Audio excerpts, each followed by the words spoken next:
This video is sponsored by Tokyo Treat and Sakura Co. Tokyo Treat is a monthly fun and exclusive Japanese snack box featuring unique and seasonal flavors from all around Japan. And with each box, you can expect up to 20 exclusive Japanese snacks like limited edition Kit Kats, Japanese chips, and sometimes even Japanese sodas. And Sakura Co, meanwhile, is a monthly Japanese artisan snack box. Supporting local Japanese snack makers, each box comes with 20 traditional, authentic, and artisan Japanese snacks, including teas and tableware. And the theme for Tokyo Treat this month is Summer Matsuri Flavor Fest, which means you can kick off Japan's summer festival season with snacks like the Kit Kat Gold Caramel, super sour vinegar chips, Ramune Mochi, the cookies and cream mannequin waffle, and so much more. And the favorite for me for this box is definitely the super sour vinegar chips. They were really good. And for Sakura Co, the theme is going to be Islands of Okinawa, which means you get to enjoy snacks that remind you of the rich and authentic delicacies found in that region. Snacks like the Okinawan salt caramel sable, Kukoto Castella cakes, vanilla cream waffle cookie, Okinawan sweet potato chinsuko, and so much more. And for this month, the tableware item is going to be the Kingyo Mino Ware plate. And as usual, if you want to learn even more about the snacks that you'll be receiving, as well as any allergen information, you can check out the booklets that come with each box, which are always just a treasure trove of new information. So if you're like me and you want to taste all of this for yourself, or if you want to give a really nice gift for someone you love, please check out the link in my description and use code Mugiwara to receive $5 off your first Tokyo Treat or Sakura Co box. A very special thank you to Tokyo Treat and Sakura Co for sponsoring this video, and an equally special thank you to you for watching this video. And with that, we are back to the show. Hello and welcome back to the channel. And you might have noticed some things are a little bit different today. I am joined by my esteemed colleagues, Mr. Jason.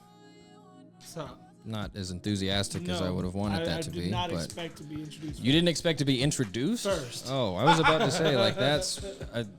why wouldn't you expect that? And, of course, a very familiar face to the channel, Mr. Jim. Jim, what's up, you maniacs? How you doing? He's back, he's back, he's back. We can go over this. Now, the thing that I want to talk about today, which would be the very first of many podcasts to come with these lunatics, is essentially, like, I want the premise to be, like, how do you get your stupid friends to watch One Piece? How do you get over the nonsensical, like, oh, it's too long. It's a great story that's too long. I guess I'll just start off with Jason. Are you ready? Yeah. Okay. All right.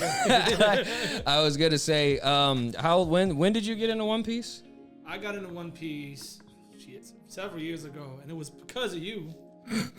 Obviously, right? I wanted to watch One Piece, and when I was growing up, but I was kind of like, But then I started getting really into JoJo's Bizarre Adventure while he was really getting into One Piece.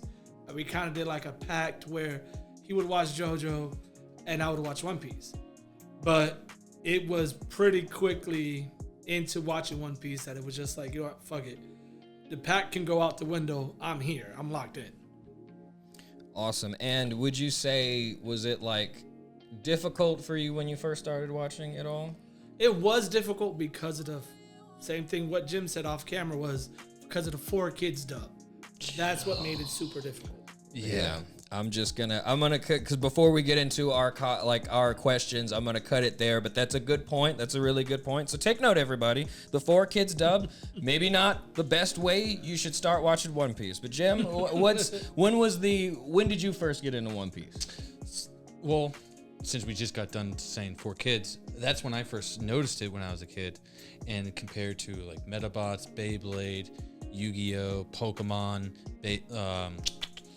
Flint's the Time Zone Detective, Monster Rancher, and then you have One Piece Kids dub, and it's like, hey Zoro, hey yo, how you doing? Hey, I'm gonna get you gum. Sanji was Jamaican for some reason. I wrote it off. Exactly. I wrote it off, but then when I was like 23, I was reading mangas like crazy. I was reading Bleach, Naruto. I read Fairy Tail. Waste of time. Then Toriko, and then my friend was like, "You gotta read it, man. You read all these series, and they're the equivalent of One Piece. You need to get into it." And I was like, okay. And then I did it in 2 weeks.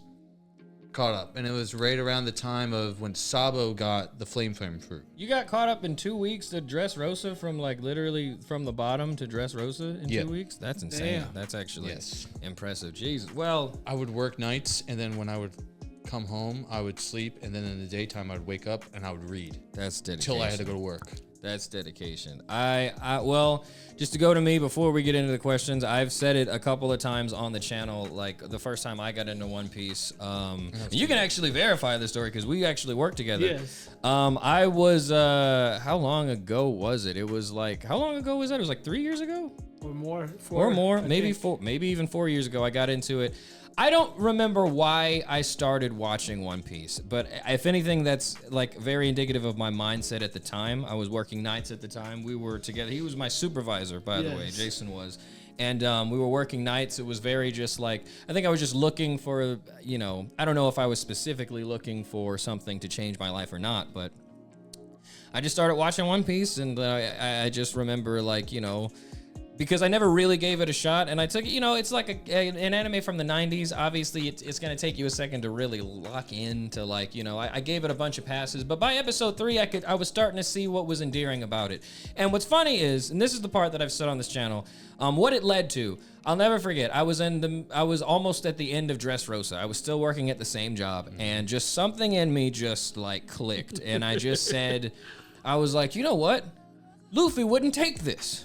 And I sat down at my computer and I wrote my letter of resignation. I quit. I didn't have a backup plan. I did not have money. I think I had money saved up, I think for sure, because I used that time to get caught up fully to Wano. Like I was just jobless, and it's like that took me all together with a job and everything, and then quitting it at Dressrosa to get caught up. It took me 4 months. So I remember having dinner and talking to you around that time too. Yeah, you didn't know it, but you convinced me to quit my job. You helped. I think I remember this conversation. You didn't know it. I remember the conversation with the email. Everything that you said made me think, yeah, I'm gonna quit the fuck out of this job. This job don't want. Luffy wouldn't take this. I'm not gonna take it either.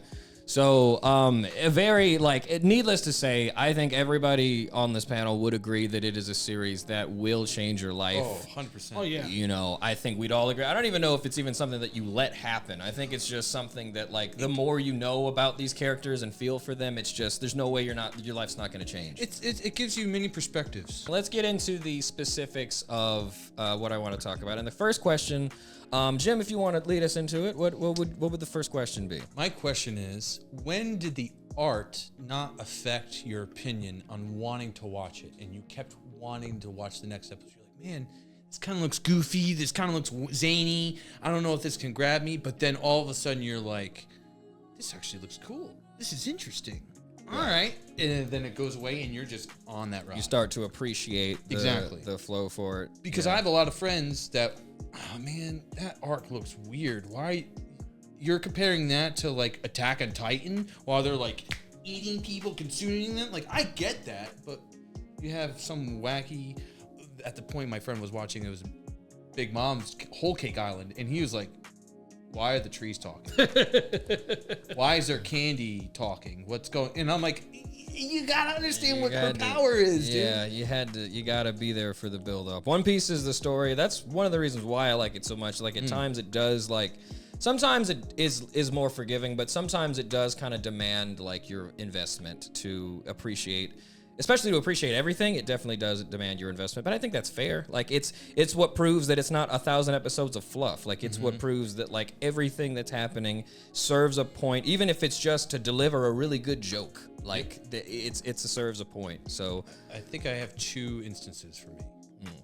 One is obviously Arlen Clark because of Nami, but then the next is Skypiea because. Not because of like how the arc was, but like the scope of the world. We're finally not on the sea, we're in the sky. And it's like, this is getting bigger and bigger and bigger. Yeah. Like, I felt like at that point, what else are they going to do? Yeah, exactly. Like the sky, what else are these lunatics going to do? Yeah. Like, so I definitely agree with that. What about you, Jason? I would say mine was pretty early on, like in terms of when the art style just went out the window for me and I was kind of vested in it. It was, I'm bad with remembering the names of arcs and situations, so forgive me here. When Buggy came in. Oh, Orangetown. Orangetown, yeah. There we go. When all that came in and fucking saw a dude on a unicycle, what the fuck is going on? A beast tamer with like fucking bear ears with a fluffy neck. I didn't know what the hell was going on. But that's kind of got me where like, you know what? Just whatever this is, it works. and there's other crews. Like you're like, it's not just these Straw Hats, because you already met Alvida. Yeah. And then you're like, okay, this is weird. And then you meet Buggy, and then he has his limbs flying around, being zany. And then it kind of like nuts. the different crews, like it was every crew is themed off of something. Yes. So it's kind of like, okay, this is interesting. I wonder how many other crews are themed off of something that ties into every single crew member that they have, or at least the captain. Considering the 90s, you had like Gundam Wing, edgy, really crisp, dark lines. Completely you had Naruto, different, yeah. dark lines. So still Dragon Ball, dark lines. And then here's this Very thin, completely different almost thing happening. Yeah. American cartoony, because like they're like very round Yeah. and not angular. And I guess that was very deterrent, because like he didn't know how to draw people with muscles and didn't really want to do it for the longest time. That makes sense. If you look at the characters in the beginning, none of them are muscular. You got a very big point. And then he must have learned, because Zoro's like the biggest boobs in the whole show. So he must have, at some point, he got comfortable with it. But yeah, I think that it's just something. I think you just, especially when you know where One Piece is going, if you don't look at it like it's like Naruto or Bleach or anything, like Oda's never trying to be edgy. If you look at it like this is a Looney Tunes, Yes. it's literally just 1,000 episodes of Bugs Bunny and Daffy Duck like fighting each other. I swear to God, that's all it is. Like it's literally just, and then sprinkled in there is some amazing character moments, some amazing plots, but the core of the story, it's a giant Looney Tunes episode. His first interaction with Usopp, Luffy. You know how like a character is supposed to like meet face to face? He doesn't. Usopp sees him off in the distance and then turns around, he's gone. Turns around, Luffy's hanging upside down in the tree and goes, "Hi." Yeah. So it's very zany. It's the whole beginning of the first episode is Luffy busting out of a barrel and then just whooping everybody's ass on that boat. It's crazy. And it's like, but during all that, you're going to get drip fed world building that you don't fully appreciate until Oda shows you what he's doing with it. I would say Arlong Park is when you realize what One Piece is, because you realize that all of the East Blue is like a microcosm of like the story that Oda was building up to for Arlong Park. And so you realize what it is. But I even think that it takes a while to really understand like, oh, so he's doing that like every single arc. Like it's not like a one-off, like, and so I remember feeling, I don't even remember too much about how I felt early on. But to answer the question, I remember when the art stopped mattering to me, it was when we got to the Baratier. I think with Chef Zeph and his Sanji's goodbye. I think there was enough serious moments, because up until that point, It's starting to tug on your emotional strings. That was the first time it really tugged on my emotions, and also it's the first time where you start to understand like the deeper themes in One Piece. Like it's right before we get to Nami's Island 2, and it's like, because up until then they're just goofing around. You have before that, the deepest thing that happened was them and that dog in Orangetown. That was the saddest thing that happened, with the dog and the owner that passed away. That was it. But then Sanji's we did see his backstory his first backstory in Baratier, and you get to learn like this show is doing something. And then you don't have to wait long until you get the walk to Arlong Park and Nami's backstory, and you realize, oh, so this is goofy, but I'm probably gonna cry a lot too. That's awesome. The closing thoughts for Mugiwara no Goofy, just what I would say to anyone on the fence or watching One Piece: get over yourself. For God's sake, you coward. For the love of God. I'm not gonna sit here and explain to you that it's the best story ever. It just is. What are you gonna watch? Desperate Housewives? You're gonna sit with your girl and watch the next 20,000 episodes of Grey's Anatomy? Just get over yourself, okay? Sit down, watch the Goofy pirate manga, cry a little bit, connect with characters, figure out more stuff about yourself that you didn't know, but for God's sake, lose yourself in a story that's bigger than yourself and let it change your life, you coward. It has drama too. Better drama than Grey's Anatomy. Yeah, obviously. How many people can they have sex with in that hospital? Well, anyway, this has been Mugiwara no Goofy and my good friends Jason and Jim. This is our very first podcast. Thank you so much for watching. Thank you for being here. Thank you for being interested. And we cannot wait to see you in the next one.